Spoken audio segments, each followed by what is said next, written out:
Didn't even finish it. This is the beginning of a this was the beginning of a French seam.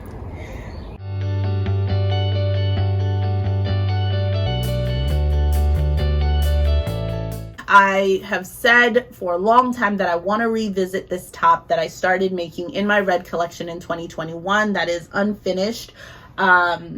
And I think this is the year. So I'm going to... This silk, my friends, did not come to play. There's also all of this embroidery, which is a very different type of red.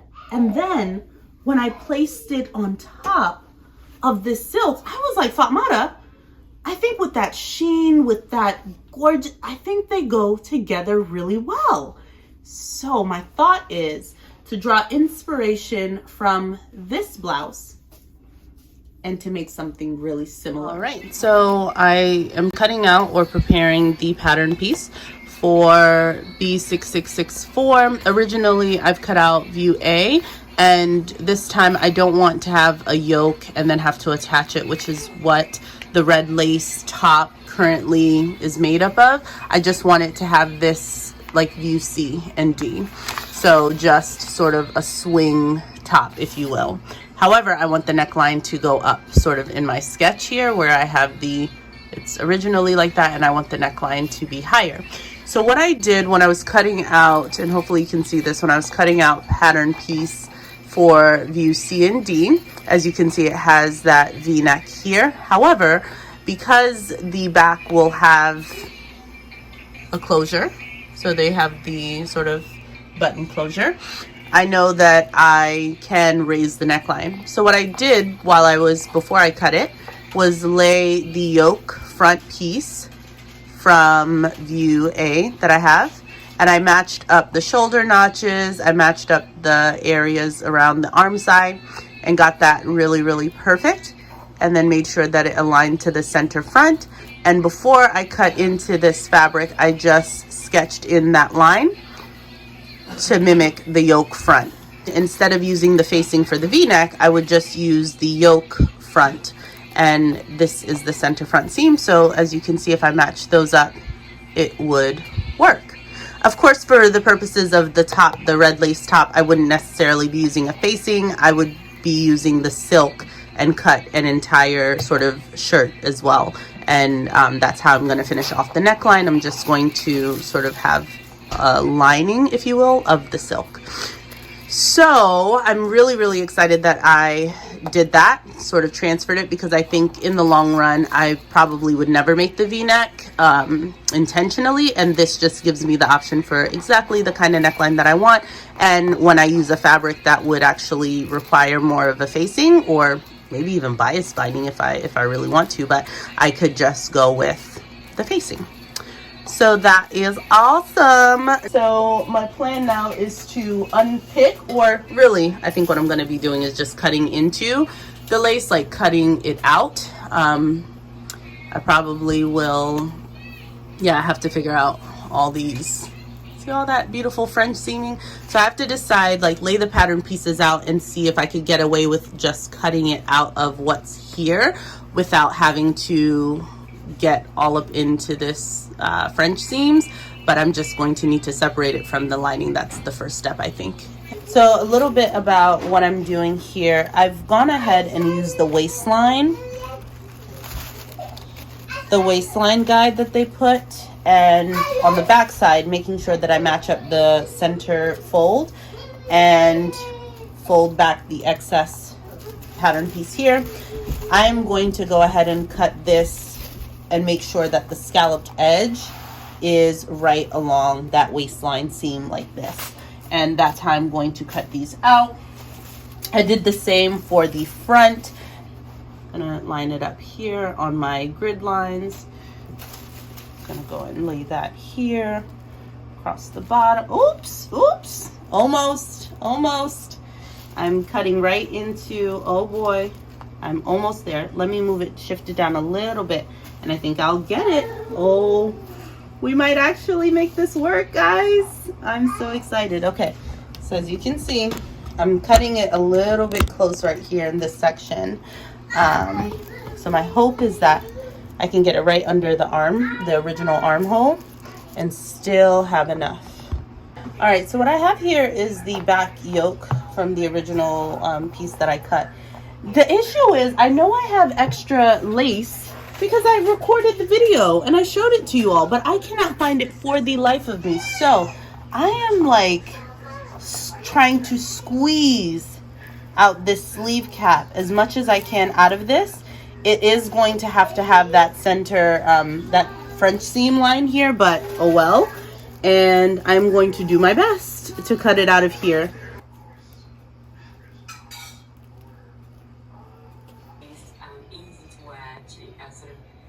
When I lay this out on the silk, I'm just going to add that additional, what is this, 1, 2, 3, maybe 3.5 inches when I'm cutting. I was just about to pat myself on the back for persevering and trying to move forward with this red top and knowing my limits and when to stop. I looked at the clock, it just turned past midnight, and I said, put it away. You started the sleeve and you basically have quite a bit of the bodice constructed. You have the silk and then you have this until I'm close to tears, so I'm going to try really hard not to do this. Okay? I have French seamed the neckline, and the whole time I was like, I don't. Wrong sides together, then right sides together. This is where we are this evening. I'm just going to stop here. Call it a day. Put the sleeves in. I need to put the cuff on and then hem the bottom. I'm going to flip it up so that you see the shiny part because I messed up.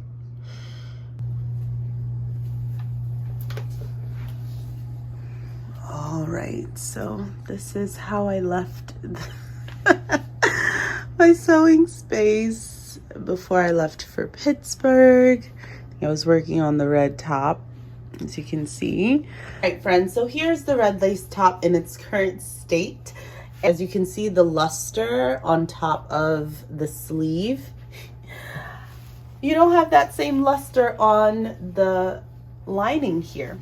I have my lining going beyond the lace, mainly because I want to be able to wear this tucked in to whatever high-waisted garment I'm wearing and just have the lace portion of it sort of hang over the bottoms.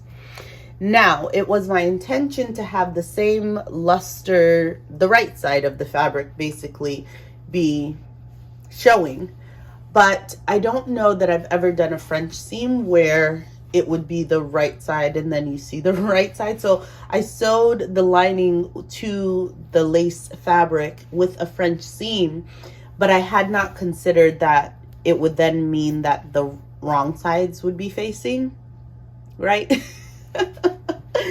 So now I have the wrong side of the silk on the outside. As you can see, the sheen is not really there and the luster part of it is on the underside. So what I think I might do is flip it up. I hope you can see this, but to flip up the silk and then stitch it down. And then once I cut off the mesh from the lace, then hopefully it will just be cropped. Now, I don't know if it would be long enough though in that state for me to actually tuck it in, or if it would just sort of be a fully cropped top. I really don't see myself going back in to unpick the French seam at the neckline. I had also top stitched it, and to go through with mesh and lace and try to unpick top stitching, I was not pretty keen on doing that. So I said, I guess I'm just gonna have to go for it, and I was just gonna move forward at that point.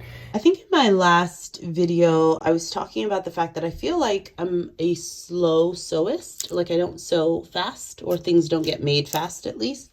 And I'm just sitting here thinking about how long I've been working on this top, and honestly, it's the non-sewing portions of sewing that take me the longest. So for example, this top is meant to be A-line, sort of flaring out at the bottom, but because now I'm creating what essentially would be a cuff on this, I have been pressing under a little lip so that it has a clean finish here. So I had to measure that. It's silk, so trying to make sure that it's lined up correctly.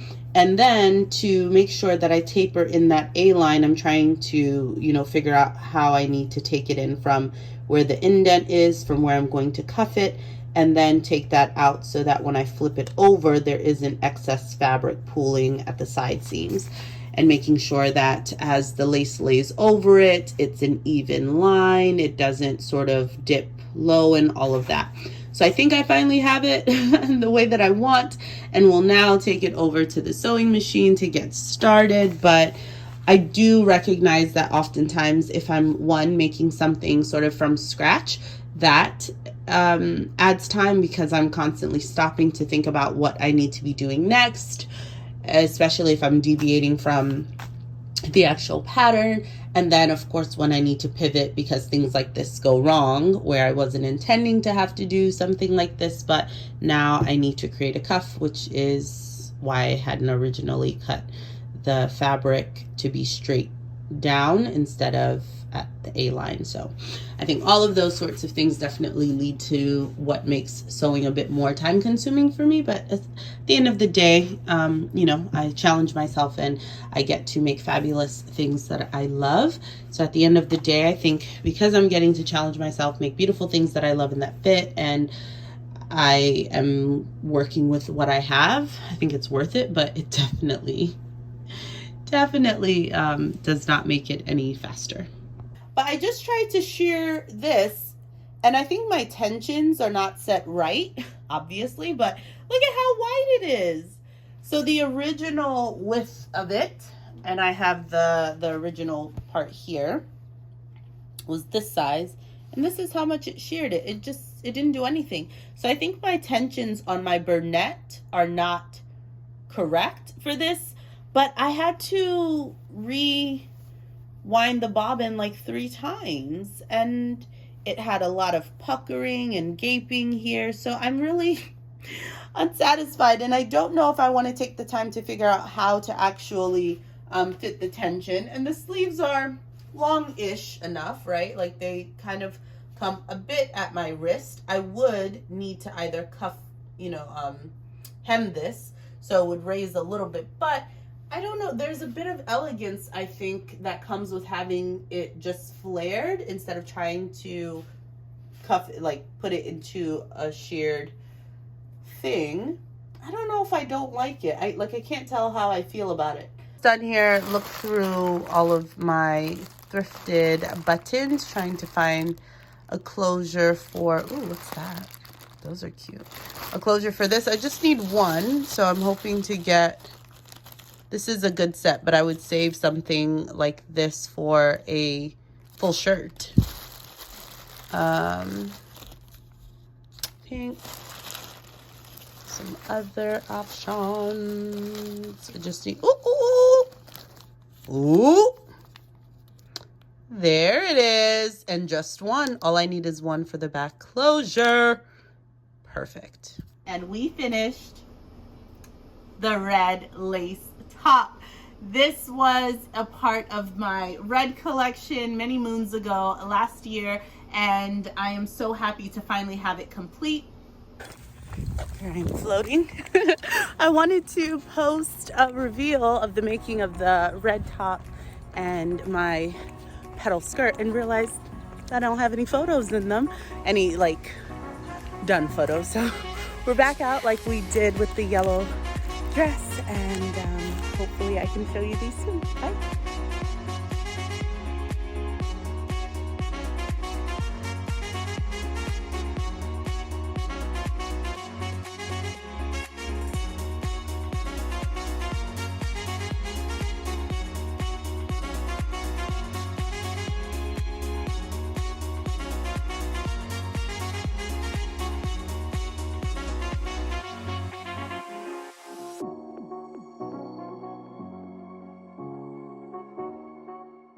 Well, there you have it, folks. We've completed one of our UFOs. How do you feel that the red lace top turned out? I absolutely love it. Subscribe for more, and I will see you tomorrow, Veda Day 3. Bye for now. Stay creative.